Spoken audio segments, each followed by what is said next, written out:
Hello and good morning, everyone. Only Positivity here. I have my coffee with me, ready to kick off podcast number 35 on this playlist that I'm looking to launch called Elevated Thoughts. So, before diving into the book and everything for today, let's go ahead and start with the level set. So, as I endeavor upon pursuing knowledge and life experience in this next phase of life through fitness, photography, traveling, cannabis, many more things, one habit that I've really formed is reading. So this podcast essentially goes through some of the books I've been reading as of late, taking those lessons learned and applying them to experiences in my life. So, before diving into the last part of the history book for today, let's go and start with the story. So, what I'm going to say today is fuck allergies. So, I just spent this last weekend in Minneapolis with some of my close friends, and it was beautiful. Um, and we went on a lot of bike rides, we went canoeing, just explored the town, some great food. But all the while, I am sneezing up a storm. Snot, mucus is leaking from like every part of my body, and I'm just like mentally fogged out. And I took a 24-hour Allegra like at 2 points throughout the day. And on top of that, when I go to a restaurant and I'm just like sneezing up a storm, I feel super uncomfortable because everyone's like, "Yo, this dude definitely has COVID." And he's just like out here sneezing in a public space. And I always have these paper towels that are like half snot filled with me, just trying to like make sure I'm not leaking or wiping my nose with my hands or anything like that. So I'll just take a second to say that like allergies are the worst, and I hope they figure out like a shot or a vaccine I can take to get rid of my allergies. But that's like part of the story, to be honest. We went to Minneapolis, like I was saying, this weekend, and we just had a bros weekend, just like shooting the shit a whole bunch, just smoke a bunch of weed, hang out, laugh, just be in nature, man. Just mess around with the guys. We went biking through Minneapolis, and Minneapolis has some awesome bike trails. And we biked through this one part of town where it was like predominantly some Somali, or if that's like the word to use. So it's just all these like Somalians just all gathered up in this like kind of run down part of town, and it's just like such a heavy immigrant population there. And you think about a place in Chicago like Devon Avenue, right? You go down there and you'll see all types of people from all walks of life, from all over the world. But then you think about another place like in Minneapolis where there's a whole nother like little like section of people out there who are just trying to make a little bit of a life for themselves out there. And there's probably like 10 people crammed into one small like one bedroom apartment. And it's insane. But that's why I love traveling, right? You go somewhere, even if it's another local city, right? You just see how people live, you see their lives, you can kind of see the issues they would face, and it's really fun. We also went to this like pawn shop where there was like no order to the store. It was just like paintings on the wall everywhere, deer heads, boar heads, a lot of taxidermy everywhere. They had like all these different coloring books, old maps, old books, things like that, and it was just really really interesting. And as you can imagine, everything was flaring up my allergies in there. It was extremely dusty, but a really unique experience. I'd never been to a pawn shop like that. And all in all, the food was great. Like I got some burgers out there, some fried chicken. I had chicken and waffles for the first time ever, and it was outstanding. I probably clogged a bunch of my arteries over the weekend. I came home breathing heavy as hell from all that food. But all good, all fun stuff, right? Just a weekend away with the guys, just hanging out, recharging. And I don't want to harp on this for too long, but I felt like I was being like negative here. I hadn't gone anywhere for a while. I was just like, caught up in the day to day bullshit, at work. And like I'm very high energy at work. I'm very positive minded about things, and I think like that can weigh you down. I think it's an expendable resource, right? It's like a gas tank, and I was running on E with my positivity and just like about to go crazy. And it was just great to have a weekend where I was just off the grid in nature, great weather. So sometimes That's all you need, right? So I'll leave it at that because I could pretty much go on and on forever about that trip. It was awesome. Love the guys, a lot of fun. We talked about our goals for life, where we're headed, what we want to do for the remainder of the year, goal wise. And I think it's just really good to have those conversations, especially with your closest friends because they're gonna support you on that. I think one of the goals I said was I just want to keep being accountable, right? A lot of people use podcasting for different things. For me, my whole like only positivity vibe is really all about just staying accountable to good habits, right? Your habits define you, and reading, fitness, travel, photography. I'm not trying to monetize any of that. Like, I just want to be good at it. I just want to be good at life and be better every day. So I'm not trying to get down a windy path. So I'll leave it at that. So I'm coming off a great weekend. I'm still riding that high, and I think it shows the importance of good relationships in your life. So I'll cut it off there. So, as we come back to the book today, right, we're going to go through the final chapter of the history book by Big Ideas Simply Explained. So, like I always say with these books, is like there's themes throughout history. There's different technologies that come with the different eras. Climate, politics, all that type of things progress over time, and it's I don't know. It's just very very interesting to me the trajectory of history and the themes. Right. So you see a leader come to light. They might provide some prosperity to the people, during a time of turmoil. But eventually, like corruption, revolution, internal struggle, violence is going to pop that bubble, and it's going to start over again, from the way I see it. So we're going to go into the last part today, and I think we're just going to go into two stories. It's going to be World War One and World War Two. The time period is going to be 1914 to the present. But I think the two world wars for me were very confusing growing up, and I don't think we were taught about the world wars at the right time. So I think I learned about this. You learn about the Civil War, the world wars during like your early school years, right? Like late elementary school, early middle school, and things like that. And you're too young to understand the dynamics behind it all. And I still don't, even after I read the books. So I was like, you know what? These are two things that like it was a world war, so a lot of the same countries were in it, but they were different, right? The difference in just warfare from World War One to World War Two was astonishing, right? A huge gap. So let's just go and dive into it, okay? So we're gonna start with World War One and specifically the Battle of Passchendaele. So the Battle of Passchendaele was a large scale attack against the Germans that took place in Belgium. So the Allies at the time were hoping to advance into Belgium and free up some of the German-held docks and ports, because the Germans had been using those ports to attack British ships. So the key to take over this position was that the Germans held West Flanders Ridge, and that was the key to seizing the village of Passchendaele. Now, there's Peaky Blinders references everywhere here, right? So Freddie Thorne is leading like a communist rally in like season 1 or 2 of Peaky Blinders, and he's like, who shed blood on West Flanders Ridge? And he's like talking about everyone who's part of the revolution there, right? Passchendaele, Jesse Eden in season 4, I believe, of Peaky Blinders. Her husband was a Passchendaele, and Thomas Shelby's like, your husband came back, he was a Passchendaele, blew his brains out, right? So a lot of Peaky Blinders there. I'm gonna take my opportunity to throw that in. So coming back to the facts, right? So June 7th, 1917, there was a 2-week bombardment of German positions, and then 2 weeks later, the infantry went in. So the Allies at the time were stuck in like terrible rain, and it turned the area into just this atrocity of a mud pit. So, mud everywhere, poor health conditions, rain everywhere. That, water mixing with the body for too long and open wounds is going to cause infection. So, World War One warfare was really barbaric.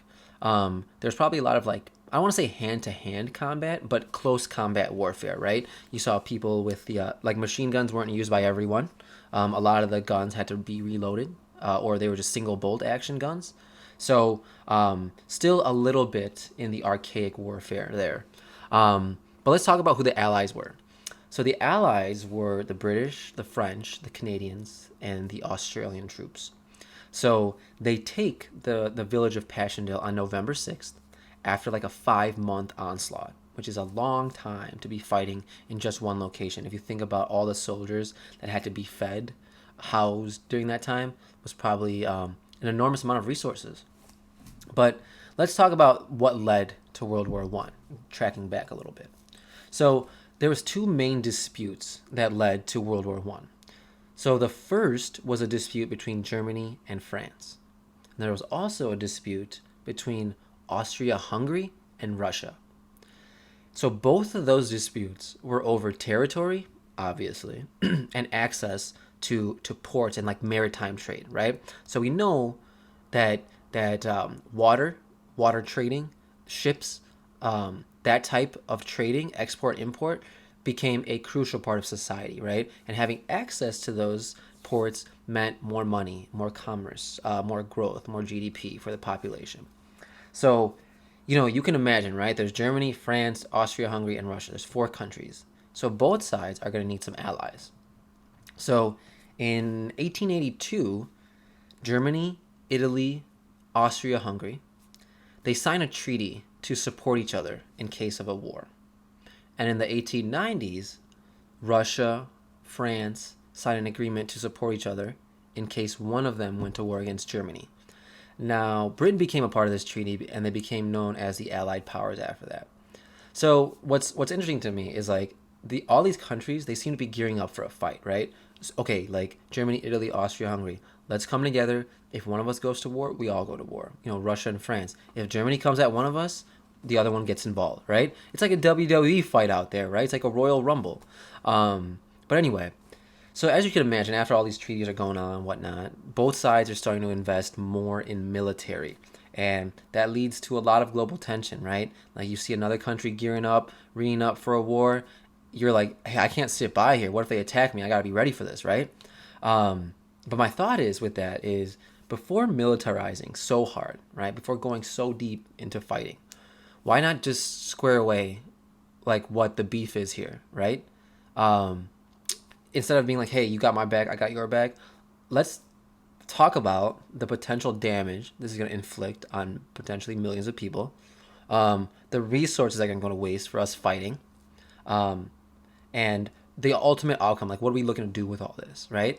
So that's like maybe the project management coming out in me, right? But I'm sure something like that might have happened, like a peace talk was there, but they don't go into it in the book, so it's tough for me to like understand why they didn't just have a mediation session. But I could be just being ignorant.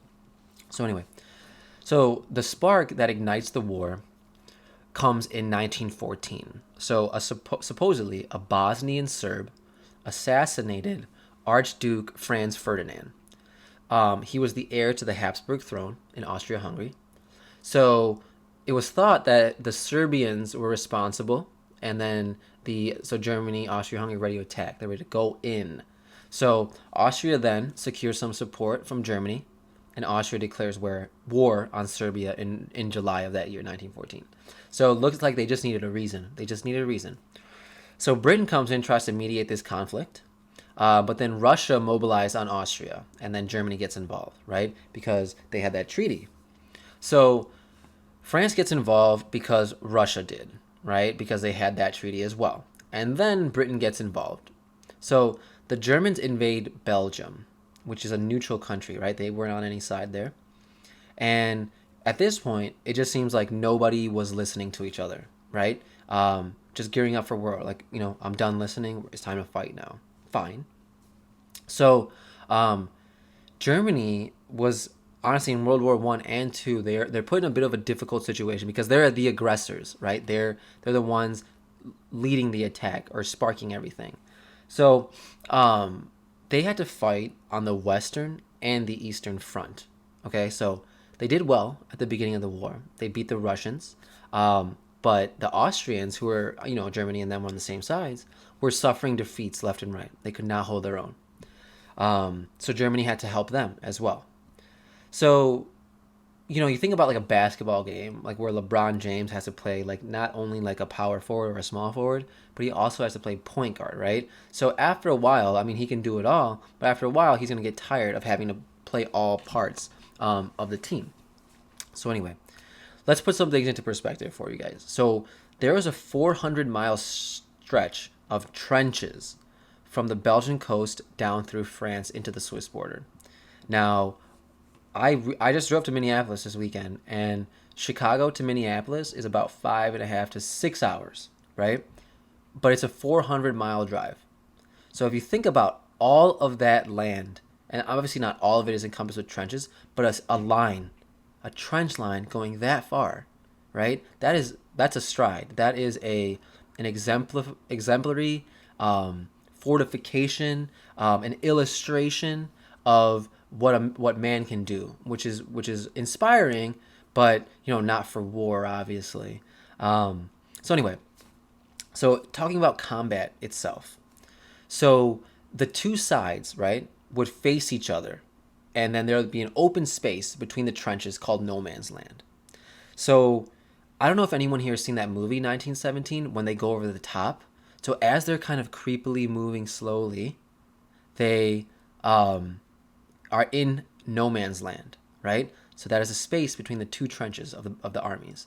If anyone hasn't seen that movie, I would highly recommend you go see that movie. It's such an engaging an intense experience from start to finish, right? It's shot in first person like the whole time, and usually like in a standard movie, if there's an intense scene and it cuts to another scene, you're like, whew, you have a second to catch your breath. But for this whole entire movie, you don't have that opportunity to be like, ooh, okay, let me like process for the next scene, right? The whole scene here, the whole movie is intense from start to finish. So anyway, I'm gonna hop off that. But talking about trench warfare, there always be bloody battles in the trenches, and there's terrible conditions down there, right? There was over 600,000 Allied troops that were wounded at the Battle of the Somme alone, right?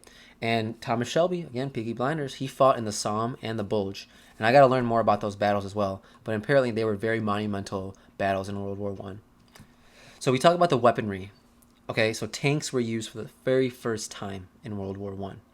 Machine guns were used for the first time. The German machine gun could fire about 600 bullets per minute. So if you think about a pistol, or your standard rifle where you have to reload, or like you have to cock back after every shot. Imagine being hit with 600 without needing to reload. Very crazy. So there was aircraft used for one of the first times. Initially used to gather intel, but later used for bombing. Right, so you could tell that war was changing. There was also a lot of civilians caught in the crossfire. Right, when you talk about the bombing of Paris, the bombing of London, right, hundreds of thousands of innocent people were injured during that time. So in 1917, also German submarines, right? They were sinking 1 in 4 of all merchant ships headed to Britain. And essentially the goal here was to starve Britain, right? They're an island. So if there's no import or export, Britain's going to starve, right? But also, they needed the export to get support to their troops, right? So if the German submarines are sinking these ships, they can't get their supplies out. But Britain ultimately had to enforce conscription for the first time. And for those of you that don't know what that is, in this scenario, all single men 18 to 41 could be called up for battle. So what that did was open the door for social change, right? When they need all the men to go out and fight, there has to be other people to fill the day-to-day in the country, right? And that's where the women stepped in. They started filling positions in factories and offices. They were being employed in the munitions industries. So essentially the whole country got to jump in to support this whole country full-scale war. So that's some social change, right? And we'll talk about that in future podcasts. But in 1915, Italy joins the Allies and fights Germany and Austria-Hungary in the Alps. So in 1914, the Ottoman Empire, which is primarily an Islamic empire, They got up off the sidelines and they declared military jihad, and that means holy war, on France, Russia, and Britain. So, we haven't talked about the United States yet, but they become involved through a German submarine attack, right? So there was a British liner that had 130 Americans on it, and that was blown up. So, United States declares war. There was also this discovered. My voice keeps cracking, so I apologize. There's also this discovered plot, right? That Germany was hoping to persuade Mexico to join the war, and then after the U.S. caught wind of this, they entered the war, right? Congress declared war in 1917. America was in it, right? And like if you ask me, a lot of this sounds sketchy, right? I wasn't there, so I don't know. I'm not sure where the data comes from either, but it seems like the U.S. was probably going to join the war, or they wanted to, right? So they got out in front of it, and at the nearest spark, right, the smallest of sparks, they were like, boom, we're inflaming this whole thing. We're joining the war. So what happens there is then the U.S. muscles up, right? They bring 4 million fresh troops to the battle, and they helped bring the Germans to peace talks. So I think that 4 million troops would bring anyone to the table, right? Or at least reconsider going any further, right? So the U.S. squads up hard. Sometimes that's all you need, right? So obviously, the Allies win the war. So after that, there was a treaty drawn up called the Treaty of Versailles, and essentially what it did was redraw the map of Europe, and Germany got the brunt end of that deal, right? They lost a lot of land, and they were really like butthurt about it, but rightfully so, right? Like they were the ones that started off the war. Does it make sense that they retain all of their power or get more? Like there has to be a reprimand for the hundreds of thousands of soldiers that died, right? So they're pissed about this.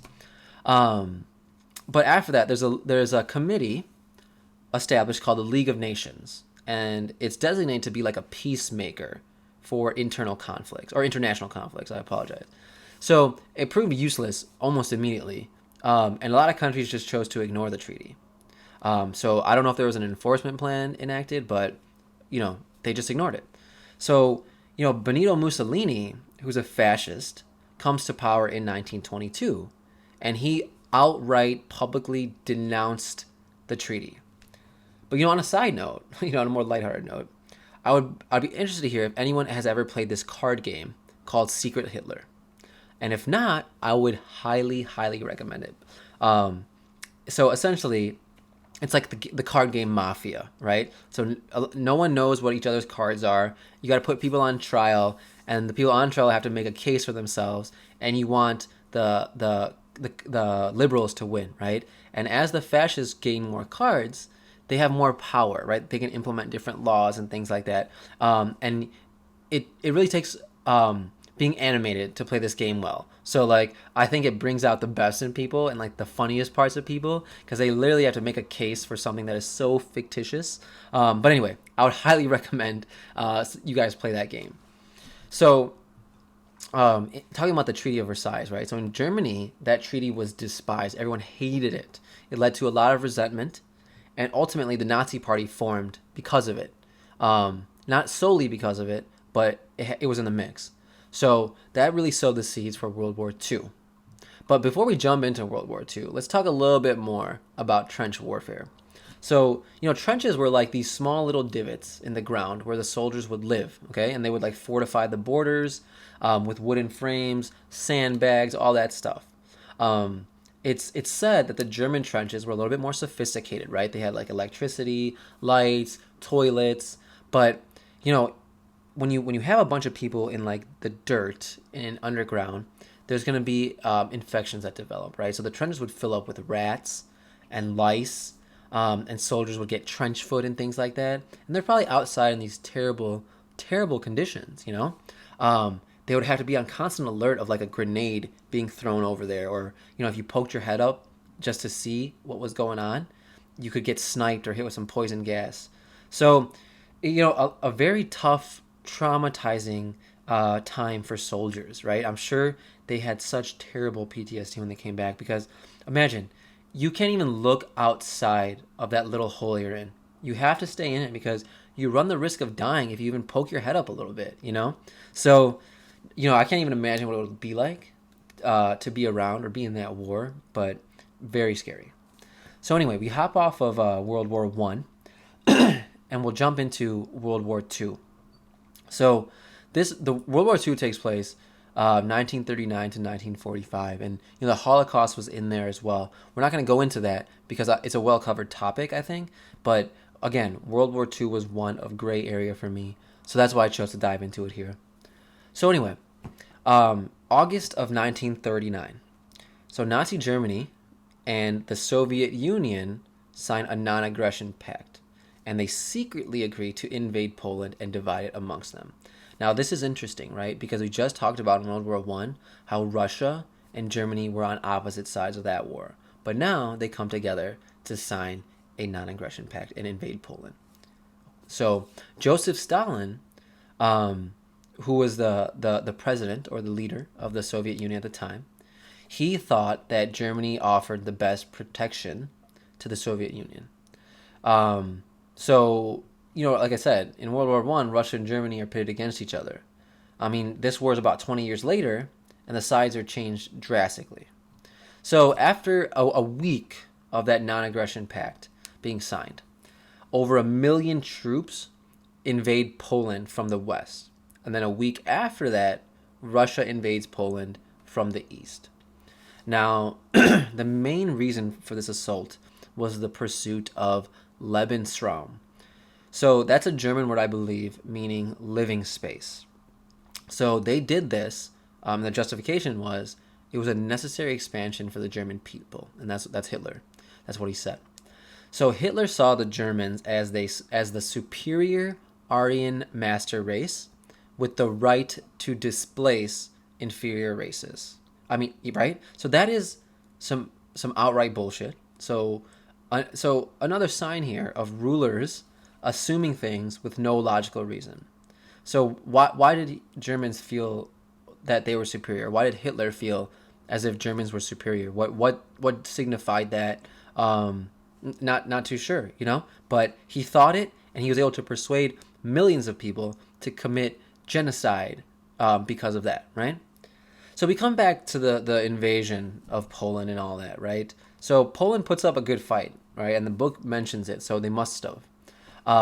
But they couldn't last against Russia and Germany's armies, right? So Germany and Russia are huge countries, probably double the size of Poland, right? So Poland pretty much didn't stand a chance from the start.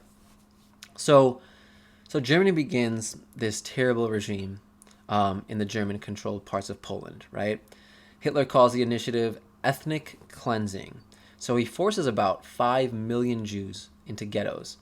And another thought is, how did so many people just stand by while all this was happening, right? Did no one in the German ranks say, hey, man, you're killing people for no reason, or were they just too scared? I'm sure there's a little bit of both things going on, but, you got to say something. You got to say something when you're killing innocent people who've done no harm to you. But anyway, so the invasion of Poland is said to have triggered World War One or World War Two, I believe. But it can be traced back to the Treaty of Versailles, like we just talked about. So all of Germany's overseas colonies were annexed during World War One. They had to give it up. Germany just seemed very upset about the way they lost in World War One and the land they lost. But we talk about the economic crash of 1929. That led to the rise of the National Socialist Party, right? So even though the economic crash took place in the United States, it affected the globe. So talking about Peaky Blinders for a second, right? We see in the opening scene of season 5, Michael didn't pull his stocks out of the market, and everything crashed. And season 5 is all about the National Socialist Party, right? The Nazi Party coming to light. So we talk about Hitler for a little bit. Hitler actually fought in World War One, and I'm sure he was heavily impacted by the loss. And that probably shaped his regime, right? So once Hitler comes to power, he pursues a lot of policies of nationalism, like very extreme policies, anti-Semitism, anti-communism. And then in 1935, Hitler openly goes against the Treaty of Versailles, and he starts equipping for war. So he occupies Rhineland in 1936, but none of the major powers thought this was alarming. They didn't intervene at the time.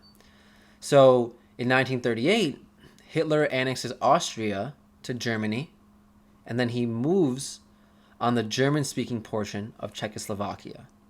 So at that point, some countries intervened. There was this thing called the Munich Agreement, where countries agreed to give that Czechoslovakian German-speaking portion to Hitler if he stopped moving forward.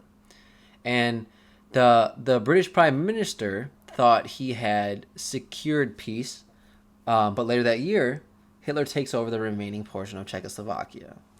And this is probably where the mediation failed, right? They should have stopped Hitler right away, right? The war was only 20 years ago, World War I was. You see this guy trying to expand. You know what happened last time, right? You need to stop this guy right now. Like, he has no right to take over neighboring territories, given that there's a League of Nations established. So he should have been stopped at the start before letting him go any further. But anyway, we'll talk about fascism in other parts of Europe. So Benito Mussolini, right, Italian, was looking to conquer foreign territories as well. But Italy was also against Germany in World War I, but now they're on the same side, right? So in 1935, Mussolini takes over Ethiopia. And then in 1939, Hitler's invasion of Poland forced Britain and France to join the war, even though they really didn't want to. There were some early signs, like I was just talking about, to stop Hitler, right? So what they did, when Hitler was going on his initial expeditions, France and Germany, I apologize. France said that they would support Poland if Germany invaded. So France declares war on Germany in 1939. So this also meant that the colonies of France and Britain joined the war too. So Canada, Australia, New Zealand all came to be part of the war. So for a while, France and Britain don't go on the offensive. They're kind of waiting for the fight to come to them. They still thought they could reach a peace agreement too. So we talk about France, Netherlands, Belgium. They were all very poorly equipped for the war. And within about 6 weeks, France fell to Germany, right? And if you've seen the movie Inglourious Basterds, much of it takes place in Nazi-occupied France. And even though it's a fictitious story, there's a lot of facts around it of the time period, right? But we'll talk about the battle for Britain now. So the German Luftwaffe, which was their air force, thought they could just take Britain by air. But the German generals were tired from their expansion all the war. Intelligence was poor. And Britain had radar, and they could track incoming planes. So this was the real first check on Hitler, right? Before this, he was pretty much going through countries without any resistance, right? It was easy for him. But this was the first time where Hitler met some real resistance. So 1940, Italy declares war on Britain and France. Italy didn't do so well in Greece and North Africa, so Hitler had to send troops to support those areas, right? Just like in World War I, where Austria-Hungary wasn't performing so well on the campaign, Germany had to send some more troops to support them. So going forward, in 1940, Hitler begins an air raid on London called the Blitz. So the biggest issue, right, like we talked about with World War I, but a different piece of technology was the German U-boats. So, like I said, Britain is an island and obviously relied on the import-export life. But the U-boats were sinking dozens of ships every month. So, Britain's having enough time just getting sustenance for their citizens, let alone supply their troops for war.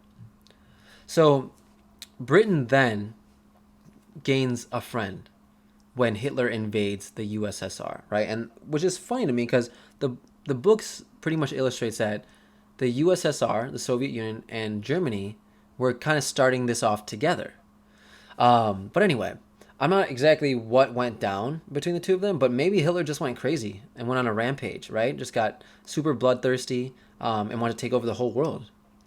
So by the winter of that year, Hitler was within a mile of Moscow, and all the while he's committing genocide on Jews and communists, right? So any of those prisoners of war, he's torturing them, putting them in concentration camps, killing them. So one thing to note about Russia is that the winters are harsh there, right? So that halted the German troops a bit. Just Mother Nature doing her thing. So in 1941, Japan enters the war and attacks the U.S. fleet at Pearl Harbor. And this was a part of a plan to drive the American forces out of the Pacific. Now, I'm not sure why they got involved. Japan did. It's interesting because there's no inkling of it in what I just said to you guys, right? And thus far in the story, Japan's not even involved. But maybe I got to do some more digging on this. So then Germany has a three-sided pact with Italy and Japan to provide mutual military assistance in the event that any one of them was attacked by a nation that wasn't in the war already, right? So Germany declares war on the United States, and just sketchiness everywhere. People are starting to get involved before you even know it, and then once you do figure out what's going on, there's a world war going on.